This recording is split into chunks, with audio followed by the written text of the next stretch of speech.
The breakup of a golden couple through infidelity. He stood in the crowd, looking at the bandstand, and remembered what had happened, what had brought him to this point in his life. It all started in elementary school. She had just moved into our neighborhood, and when he first saw her, she seemed the most beautiful person he had ever laid eyes on. He saw her every morning as they stood on the corner waiting for the school bus, but he was shy to speak to her. He probably never would have spoken to her if Rory Moss hadn't pulled her pigtails one morning. She cried out in pain and dropped her textbooks, and Rory laughed. He rushed over to her and wiped the blood from Rory's nose and then helped her pick up her books. From that day on, they became inseparable. By the time they were seniors in high school, the town had labeled them Robbie and Kelly, the golden couple. Apparently, they had been made for each other since birth. He proposed to her in 9th grade, and she accepted. She was the only girl in his life because he knew they were made for each other and there was no need to date other girls. By the beginning of 11th grade, they had made a plan for their lives. First, they would graduate from high school and then college. After getting their degrees, they would get married, have 2 perfect children, and live happily ever after. In 12th grade, a serpent appeared in their little Garden of Eden. He didn't realize it then, and he was sure Kelly didn't either, but that's when their plans began to fall apart. In his mind, it felt like yesterday. He stood on the gym floor and looked at Kelly. She had been chosen as prom queen, and Bill Weathers had been chosen as king. It annoyed him that Weathers was standing on stage with Kelly and their courtiers going through the coronation and other nonsense. He didn't realize that the attention Kelly was getting as homecoming queen had ignited an ambition in her that neither he nor Kelly suspected. He had fond memories of that night. They had attended several after-prom parties, and then, after years of dating, Kelly had given him her pearl of great price. It was one of the most vivid memories. It was completely unplanned. They had intended to get into the marriage bed as virgins. He was shocked when they left the third party of the night and asked, "Where to next? To Sally's party or Dave's?" "None of the above, honey. This has been a magical night for me, and I only want to end it one way. Take me to a motel, baby. I'm tired of waiting." "Are you sure about that?" "I've never been so sure of anything in my life." That lit a fire in them, and after that night they couldn't tear themselves away from each other, and every time they hit a flat surface, they invited her over to play. That summer became one long sexual odyssey, and it continued until the fall when they entered college. He had a small inheritance from his grandmother, and that allowed them to rent a small off-campus apartment. For all practical purposes, they were as good as married, and most people who knew them thought they were. In the middle of her sophomore year, she met Bill Withers in the student union, and they renewed their acquaintance. Withers was taking art classes, and the art department was looking for models, and Withers persuaded Kelly to discuss the matter with one of the art department professors. He did not attend the interview, but someone there told him about it months later. The faculty member, Brad Dolan, told her that Bill had told him that she was the prom queen and Bill was her king, and it was obvious from the way he said it and the squint on his face that Bill was letting Brad know that he and Kelly were doing a lot more at the prom than acting as master of ceremonies. Brad figured that if Bill could nail her, so could he. Kelly, anticipating the attention she was getting, signed up to be a model and was soon in high demand as a model for photography classes. The more time they required her to pose, the more often he was alone in their apartment and felt the chasm between them widen. And then things got really bad. Playboy magazine came to campus, and Kelly was one of the girls chosen. She rarely showed up at home, and when she did, all he heard about was Brad. "Brad knows an agent and is going to talk to him about representing me," he said.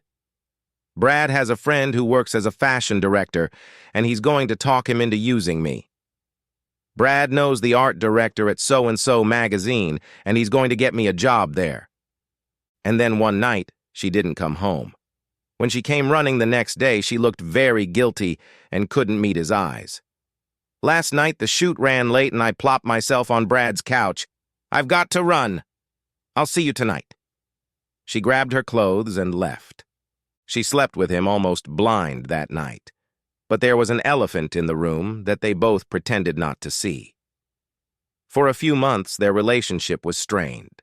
And then, just when it seemed like they were back together, an issue of Playboy came out, and it seemed like everyone on campus bought a copy and wanted Kelly to personally autograph it. There were a whole series of autograph parties that somehow he was never told about until it was too late. She would come home from these parties and rush into the shower. She would tell him that she reeked of cigarette smoke and needed to wash it off, but he was no fool. He realized what was going on, but he was in love, so he held on and hoped she would come to her senses. Then she entered a beauty pageant and won. A week later, Brad took her to New York to introduce her to people who could help her career, and when she came back, she couldn't meet his eyes. So one day he came home and found that she had moved out. He found out later that she had moved in with Brad. He tried to put her out of his mind, but he couldn't. Everything in the apartment reminded him of her, and he couldn't afford to throw everything away and start over. Every once in a while he would see her on campus, and whenever she met his gaze, she would look away or walk off in another direction. Somehow he managed to make it to the end of his junior year and not lose his mind.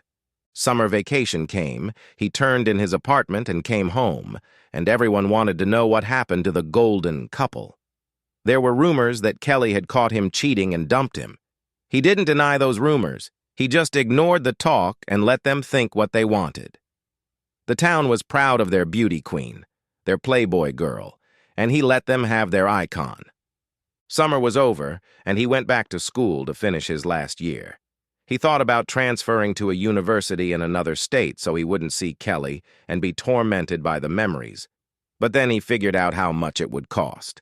Some credits wouldn't transfer, and he'd have to retake the courses. Also, most schools required you to complete at least 30 credit hours to get a degree, and he only needed to complete 14 credit hours to graduate. Anyway, it was settled. He had to stay where he was. On his first day back in class, the guy sitting next to him said, "Hey kid, you used to hang out with Kelly Severs, didn't you?" "Used to." "What do you think about what happened to her?" "What do you mean?" "About the accident." "Accident? What accident?" "Didn't you hear? She and that Brad guy were coming home from one of the beauty pageants, and he drove off the road and hit a tree. Turns out he was wasted. That's probably what saved him. He was so loose and pliable he didn't get a scratch. Kelly wasn't so lucky. Apparently she wasn't wearing her seatbelt and her head hit the windshield. I heard it messed up her face pretty badly. She won't be winning any more beauty pageants. At least not without major plastic surgery." "When did this happen?" "About 2 weeks ago." "Do you know what hospital she's in?" "I heard she's at Lutheran Medical." He didn't even stay to finish the class. At the hospital, he found out she had been discharged. It took all his inner fortitude to force himself to go to Dolan's apartment. He rang the bell and, when Dolan came to the door, told Dolan he wanted to see Kelly. "She's not here." "When is she coming back?" "She won't be back." "Any idea where she might be?" "No. As long as she's not here, that's all I care about. That stupid fool cost me my car." "How so?" "I heard you were driving drunk out of your mind." "I wouldn't have gotten in the car if she hadn't insisted on coming home. I wanted to check into a motel, but she refused. She said having sex in motel rooms was trashy. Wanted to come here and pestered me until I gave in, and now I don't have a car. Stupid fool." He lost his temper and hit Dolan with such force that he fell to the floor. Dolan shook his head and looked up. "Why did you do that?" "I don't like you, and I don't like what you did to Kelly." "You don't like the fact that she liked my body better than yours? I did you a favor and you don't even know it. If you'd married that cheating bitch, she'd be running around behind your back in 6 months." "You're asshole," Dolan said. "She slept with me for 6 months while she lived with you," and he started to get up. Stay there, asshole. If you get up, I'll just hit you again. And he turned and walked away. He made a few phone calls and finally found out that Kelly had gone home and was staying with her parents. He called and asked Kelly's mother how she was doing. Not so good. She could use a little cheering up. Maybe you could come home this weekend and visit her? No, I won't be able to get away for a while. It's my last year, and I have a lot to do to finish school. What happened, Robbie? The old Robbie would have rushed to her aid at a time like this. She decided I wasn't the one for her, Mrs. Severs. She found someone else and moved on with her life. When did this happen? Almost a year ago. She never said. We thought she was still with you. He said goodbye, hung up, and plunged into his work on his managerial economics assignment. The next 2 months flew by, and then on a Saturday, quite by chance, he found himself downtown during the Fall Festival. He made his way to the bandstand, and was there just as the name of the newly crowned queen of the Fall Festival was announced. He turned to leave when the master of ceremonies pronounced, "And here to hand over the crown is last year's Fall Festival queen, Miss Kelly Severs."